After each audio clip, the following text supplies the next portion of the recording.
Mummy जी, चाय ले लीजिए।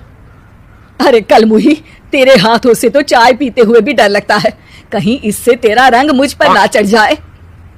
अगर इन्हें इतनी ही शर्म होती तो मेरे इतने हैंडसम भाई को इस तरह फंसाती नहीं। बानी और शिवम की लव मैरिज हुई है। बानी के ससुराल में उसकी ननद और सास हैं, जिन्हें अपने गोरे रंग पर बहुत गुरूर होता है, जिस वजह से वो बानी को सिर्फ उसके सांवले रंग की वजह से नापसंद करती है और हमेशा उसे ताने सुनाती रहती हैं। बानी उनकी सभी जली कटी बातें सुनकर चुपचाप वहां से चली जाती है। तुम माँ और छोटी को कुछ बोलती क्यों नहीं? मम्मी जी बड़ी हैं, हर छिटकी ना समझ, इस तरह उन्हें उल्टा जवाब देना सही नहीं। मेरी जिम्मेदारी उनकी सेवा करना है, जो मैं पूरे दिल से हमेशा करती रहूंगी। ऐसा बोलकर बानी रसोई में जाकर रात के खाने की तैयारी करने लगती है।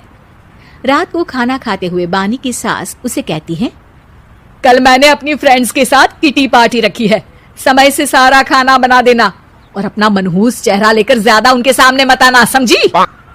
माँ, बानी आप दोनों की कितनी परवाह करती है, फिर भी आप उससे इतना बुरा व्यवहार क्यों करती हैं?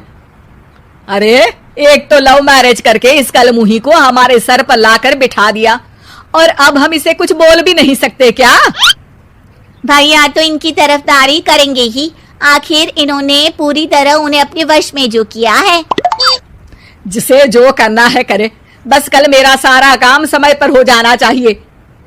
इस पर सब खाना खाकर सोने चले जाते हैं और अगले दिन बानी जल्दी उठकर सास की किटी पार्टी के लिए तैयारियां शुरू कर देती है, जिस पर पार्टी शुरू होने के बाद सास की सहेलियां कहती हैं, अरे वाह री, तेरी बहू ने तो बड़े स्वादिष्ट समोसे बनाए हैं।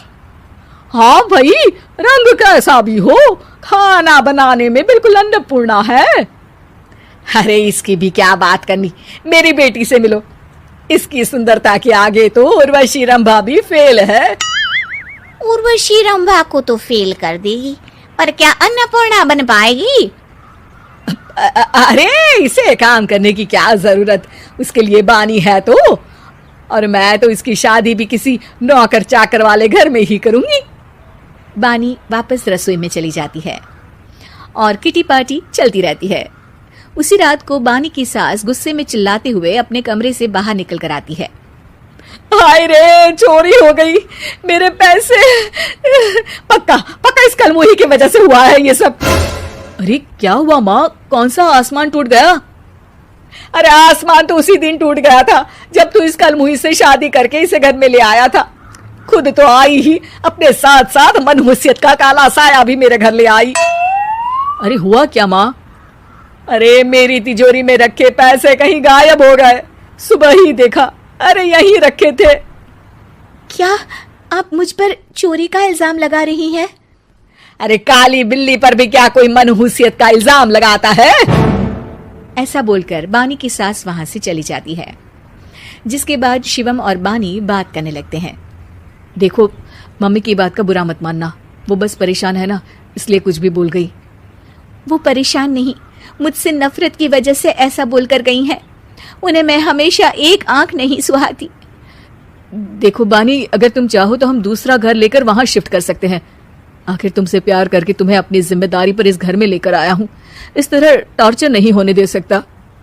अगर आप साथ हैं तो मुझे किसी चीज की टेंशन नहीं, और आखिर वो हमारी बुजुर्ग हैं, हम उन्हें और छुटकी को इस तरह अकेले छोड़कर कैसे जा सकते हैं? इसके बाद बानी भी अपने कमरे में चली जाती है और अब हर रोज उसकी सास की तिजोरी से पैसे गायब होने लगते हैं। इसी तरह कुछ समय बीत जाता है और वो हर बार हर चीज का इल्जाम बानी पर लगाती है, पर बानी कभी कुछ भी नहीं बोलती। कलमुही नास पीटी, बहू को घर की लक्ष्मी बोलते हैं, ये तो पनौती बनकर आई है, पनौती। एक रात बानी की सास को आधी रात में प्यास लगती है, तो वो पानी पीने रसोई की तरफ जाती है। तभी उसे अपनी बेटी के कमरे में कुछ आवाज सुनाई देती है। हाँ हाँ, मैंने मम्मी की तिजोरी से हर रोज थोड़े थोड़े पैसे निकाल कर हम दोनों के लायक खूब पैसे इकट्ठे कर लिए हैं, और मम्मी आज तक उस सब के लिए भाभी को ही जिम्मेदार समझती है। तुम बस जल्दी से आकर मुझे यहाँ से ले जाओ और हम कहीं दूर जाकर शादी कर लेंगे। मम्मी को कुछ पता नहीं चलेगा, सब मुसीबत खत्म। अपनी बेटी की ये सारी बातें सुनकर बानी की सास भौचक्की रह जाती है और अपने कमरे में वापस चली जाती है। जब अगली सुबह बानी सास के कमरे में आती है, मम्मी जी, क्या बात है, आज आप कमरे से बाहर ही नहीं आई? आपकी तबीयत तो ठीक है ना? क्या छुटकी कमरे से बाहर आई या तुम उसके कमरे में गई? नहीं नहीं, क्यों, जाना है क्या? मैं अभी चली जाती हूँ। नहीं, कोई कहीं नहीं जाएगा। इस पर वो बानी को साथ लेकर कमरे से बाहर आती है, जहाँ शिवम भी होता है। वहां उसकी सास बोलती है, छुटकी मेरी तिजोरी के सारे पैसे लेकर अपनी माँ के बारे में कोई ख्याल करे बिना किसी लड़के के साथ घर छोड़कर चली गई। और बहू, तुमने मुझ जैसी सास की सेवा करने के लिए अपने ही पति के साथ दूसरे घर जाने से मना कर दिया। मैंने हमेशा तुम्हारा रंग देखा अच्छा ही नहीं, जो मेरी सबसे बड़ी गलती है। मुझे माफ कर दे बेटा। और इसके बाद बानी की सास